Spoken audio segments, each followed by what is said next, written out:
नमस्कार दोस्तों, कैसे हैं आप लोग। आई होप कि आप सब अच्छे होंगे और आपकी तैयारी भी अच्छी चल रही होगी। अब आपके बोर्ड परीक्षा का समय बहुत कम शेष रह गया है, तो इस समय को देखते हुए हमने आपकी तैयारी को और बेहतर ढंग से कराने के लिए आपके लिए एक नया चैनल बनाया गया जिसका नाम है स्टडी प्लेटफॉर्म। तो अगर अपनी तैयारी को और बेहतर ढंग से करना चाहते हैं तो आप लोग इस चैनल को सब्सक्राइब करके इस चैनल से जुड़ जाइए, क्योंकि हमारे इस चैनल पर बिहार बोर्ड मैट्रिक परीक्षा की तैयारी बिल्कुल शुरुआती ढंग से कराई जा रही है। तो आपसे अनुरोध है कि आप लोग इस चैनल को प्लीज़ सब्सक्राइब कर लें और इस चैनल से जुड़े रहें। तो चलिए दोस्तों, आज की इस वीडियो में हम लोग पढ़ने वाले हैं मैथ यानी गणित के कुछ महत्वपूर्ण ऑब्जेक्टिव प्रश्नों को, जो आपके एग्जाम की दृष्टि से काफ़ी इंपॉर्टेंट है। तो आप लोग वीडियो को बिना स्किप किए वीडियो को लास्ट देखना। तो चलिए वीडियो को शुरू करते हैं। हमारा सबसे पहला प्रश्न है कि दो परिमेय संख्याओं के बीच कितनी परिमेय संख्याएँ हो सकती हैं। हमें बताना है कि दो परिमेय संख्याओं के बीच कितनी परिमेय संख्याएं हो सकती है। तो इसका राइट ऑप्शन हो जाएगा ऑप्शन डी, यानी ऑप्शन घ अनंत। क्या होती है? दो परिमेय संख्याओं के बीच अनंत परिमेय संख्याएं होती है।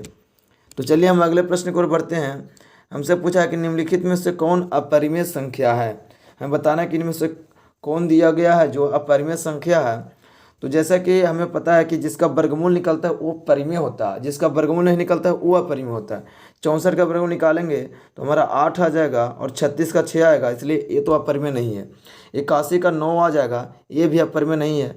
49 का 7 निकलता है और 9 का 3 निकलता है, इसलिए ये तीनों है जो अपरिमेय संख्या नहीं है। तो हमारा ऑप्शन जो ग दिया हुआ है अंडर रूट 2.5 है, जो एक अपरिमेय संख्या है।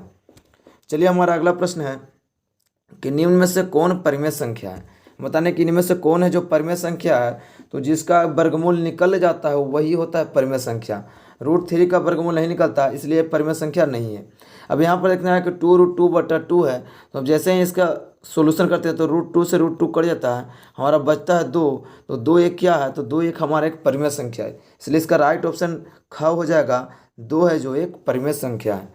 चलिए हमारा अगला प्रश्न है 4 नंबर, जिसमें पूछा है कि निम्नलिखित में से कौन अपरिमेय संख्या नहीं है। अभी बताना है कौन इनमें से जो अपरिमेय संख्या नहीं है। तो कौन, जैसे कि इसमें दिया हुआ है √7, तो √7 इसको नहीं रूट से बाहर निकाल सकते हैं, इसलिए ये तो अपरिमेय संख्या दिया हुआ है।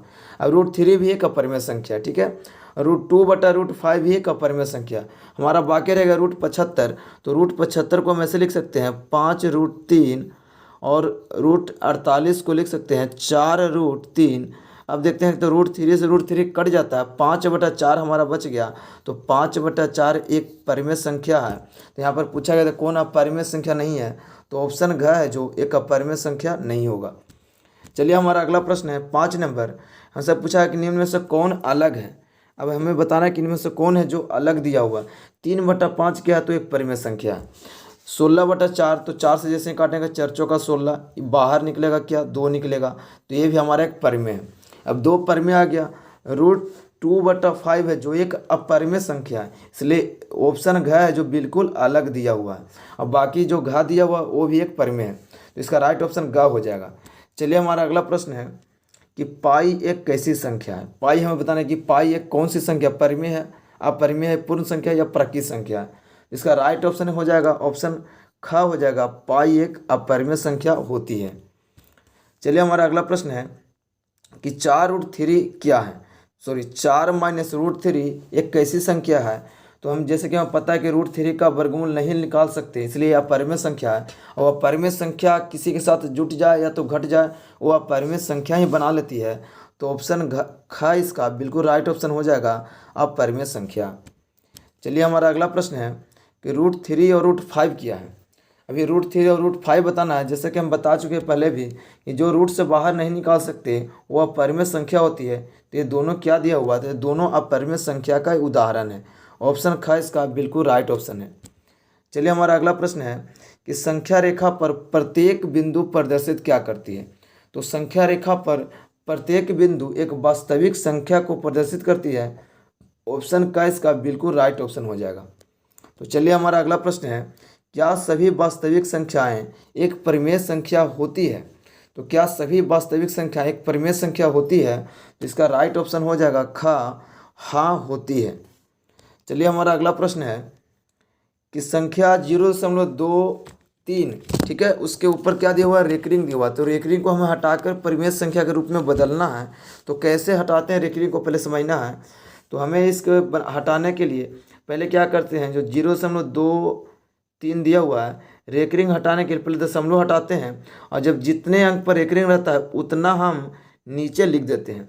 तो क्या हमारा बन गया, 23 ऊपर बच गया और नीचे हमारा आ गया 99। तो 23/99 हमारा किस ऑप्शन में है, तो ऑप्शन ख इसका बिल्कुल राइट ऑप्शन है। जब भी रेकरिंग हटाते हैं तो नीचे जितने अंक पर रहता है रेकरिंग उतना 9 बैठाते हैं।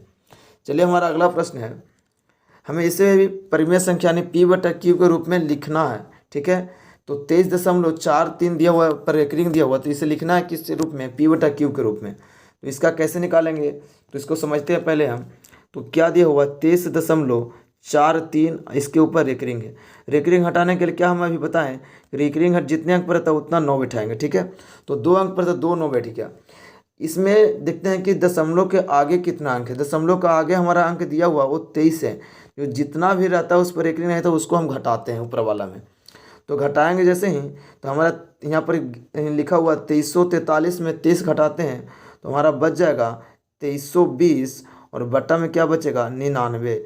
हमारा किस ऑप्शन में है, ऑप्शन का हमारा बिल्कुल राइट ऑप्शन हो जाएगा 2320/99। चलिए हमारा अगला प्रश्न है कि 0.32 दिया हुआ सिर्फ 2 पर रेकरिंग है, तो इसे P/Q के रूप में किस प्रकार से लिखा जा सकता है। फिर से वही काम करना है, कैसे, तो अभी हम बताएं कि जितने अंक पर रेकरिंग रहता है उतना क्या नीचे लिखेंगे। तो हमारा 2 पर सिर्फ रेकरिंग है तो हमारा 1 9 लिखाएगा। जिस पर रेकरिंग नहीं है तो उसमें 0 लिखेंगे, क्योंकि दशमलव को बाद वाला पर हम दशमलव हटाने के लिए हम 0 बैठाते हैं, ठीक है। और जिस पर रेकरिंग हमारा नहीं था उसे हम ऊपर वाला में माइनस करते हैं। तो 32 में से 3 घटाएंगे हम तो हमारा बच जाएगा 29, और नीचे क्या बचेगा हमारा 90। तो हमारा किस ऑप्शन में है, ऑप्शन ख इसका बिल्कुल राइट ऑप्शन है। चलिए हमारा अगला प्रश्न है कि 1.34 को परिमेय संख्या का रूप में लिखिए। अभी लिखना है क्या हमें कि 1 दिया हुआ 34, इस दशमलव सिर्फ हटा देना है। दशमलव हटाएंगे तो 2 अंक बाद दशमलव है तो 2 0 नीचे बैठ जाएगा। इसे हम जैसे काटते हैं तो 67 दूनी 134 होता है, और 50 दूनी 100 कटेगा। तो किस ऑप्शन में हमारा है, तो ऑप्शन ख इसका बिल्कुल राइट ऑप्शन हो जाएगा, 67/50। चलिए हमारा अगला प्रश्न है कि निम्न में से किसका दशमलव प्रसार शांत है। तो दशमलव प्रसार शांत कैसे निकालते हैं हम, कि जिसके हम हर को खंड करते हैं 2 और 5 के अलावा अगर कोई संख्या आ जाती है तो वो अशांत होती है, और 2 और 5 आता है तो वो शांत होती है। जैसे इससे हम तोड़ेंगे, इसके क्या दिया हुआ है, हर में 7 दिया हुआ है, इसलिए ये तो शांत नहीं होगा। इस 21 को भी तोड़ेंगे तो 7 गुना 3 टूटेगा, तो ये भी हमारा शांत नहीं होगा। जैसे ही आते हैं हम 343 बटा में दिया हुआ है, क्या 343 को हम इस तरह से लिख सकते हैं 7⁻3, ठीक है, क्या 7⁻3। तो 7⁻3 से 7⁻3 नीचे कट जाएगा तो हमारा बच जाएगा 2⁻3 और 5⁻3, यानी 2 और 5 के अलावा और कोई संख्या देखने को नहीं मिलता है, इसलिए ऑप्शन ग हमारा शांत हो जाएगा। क्या हो जाएगा, शांत हो जाएगा। बाकी इसमें जितना भी दिया वो सारे अशांत है। चलिए हमारा अगला प्रश्न है कि 6/15 का दशमलव प्रसार क्या होगा। तो अभी 6/15 को बताना है। तो जैसे हम इसके हर को तोड़ते हैं तो 3 गुना 5 में टूटता है। जैसे हम इसे काटते हैं 3 दूना 6, तो क्या हमारा बच गया 2/5।